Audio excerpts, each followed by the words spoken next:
verse 10, and Esther chapter 2, verse 20, and chapter 3, verse 4, you look at the text very carefully. Esther did not reveal her nationality, her descent, for Mordecai had commanded her not to tell.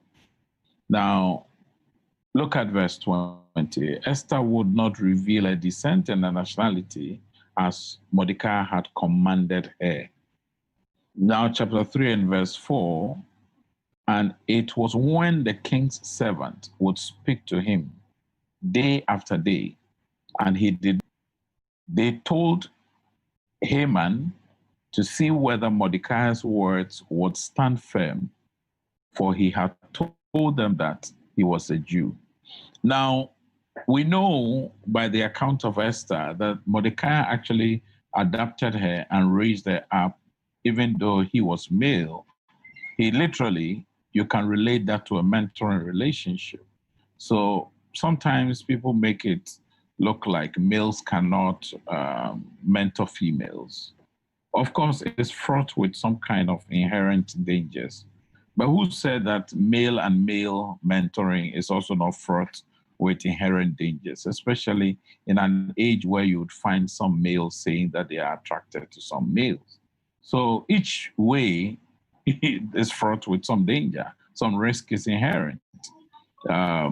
But we must brave ourselves to be able to give attention to what is needful as leaders of God.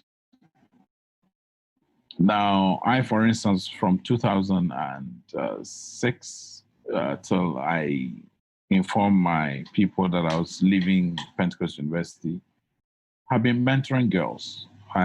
Each year, I have 9 girls, 1 gentleman that I mentor, and I have regular meetings on weekly basis. Every Tuesday, between the hours of 2 and 3, I had a meeting with them.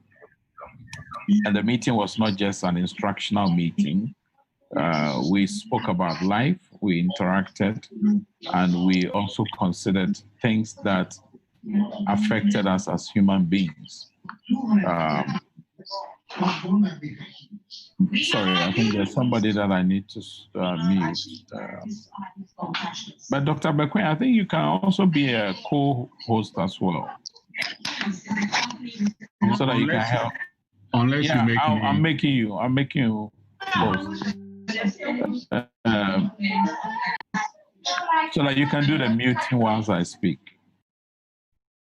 Doc, has it registered on your side, please? Yes, please. Yes, all right, please. So please.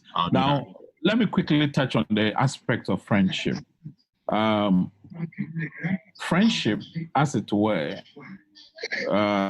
we're looking at the one that is quality. We're not just looking at any casual thing.